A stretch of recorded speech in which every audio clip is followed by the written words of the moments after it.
मशहूर पंजाबी गायक सिद्धू मूसेवाला का मर्डर क्यों हुआ? क्यों सरेआम मूसेवाला को गोलियों से भून दिया गया? आखिर मूसेवाला से किसी की क्या दुश्मनी थी? इन सारे सवालों के जवाब मिल चुके हैं। सिद्धू के कत्ल की जिम्मेदारी गैंगस्टर लॉरेंस बिश्नोई के राइट हैंड गोल्डी बराड ने पहले ही ले ली थी, लेकिन अब उसी गोल्डी बराड ने मूसेवाला के कत्ल का खुलासा किया है। उसने कत्ल की वजह भी आज तक को बताई है। आज तक से एक्सक्लूसिव बातचीत करते हुए 1 करोड़ के इनामी कुख्यात गैंगस्टर गोल्डी बराड ने बताया कि इस काम का कोई एक रीजन नहीं है, इसके मल्टीपल रीजन है। मूसेवाला अहंकारी था, बिगड़ा हुआ था, उसके पास जरूरत से ज्यादा पैसा था, पॉलिटिकल पावर भी थी, पुलिस की पावर जरूरत से ज्यादा थी जिसका वो मिसयूज कर रहा था। ऐसे में उसे सबक सिखाना जरूरी था, उसको सबक सिखा दिया, बस इतनी सी बात है। आगे गोल्डी ने बताया कि मूसेवाला ने उनके कुछ पर्सनल नुकसान किए हैं। वो कुछ ऐसी गलतियां कर बैठा था जो माफी के लायक नहीं थी, जो उसे सजा देनी थी उनके गैंग ने दे दी। बराड का कहना था कि जब सरकार इंसाफ ना करे, जब एक अमीर जिसकी करोड़ों की मंथली इनकम हो, जिसके साथ एसएसपी डीजीपी उठते बैठते हो, जिसकी ऊपर तक पहुंच हो, ऐसे में उसे कोर्ट से क्या इंसाफ मिलता, इसलिए उसने खुद न्याय कर दिया और इसका कोई एक रीजन नहीं है।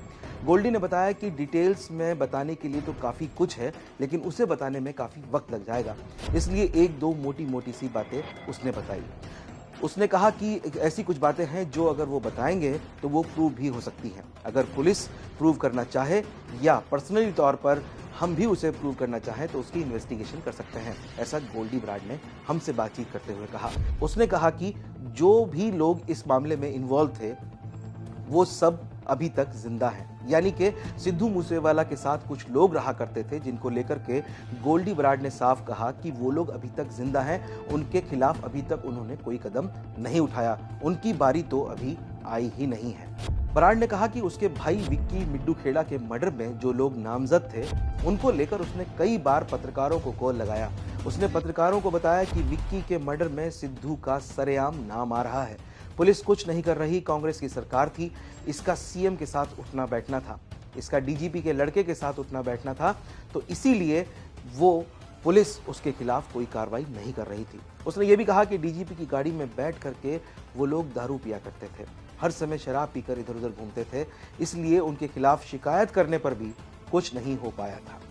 गोल्डी बराड का कहना है कि उसने जोर लगाया जितनी उसकी अप्रोच थी, लेकिन वो सरेआम अफसरों के साथ घूम रहा था, किसी ने उससे कोई सवाल नहीं पूछा। विक्की मिड्डू खेड़ा का भाई अजय रोता रहा, मीडिया में जाकर उसने अपनी आप बीती सुनाई, लेकिन उसके बावजूद कुछ नहीं हुआ। उसने मीडिया को यह भी बताया था कि उसके भाई को किसने मरवाया, लेकिन उसके बावजूद किसी ने उसकी सुध नहीं ली। इसी वजह से उसे ये फैसला करना पड़ा।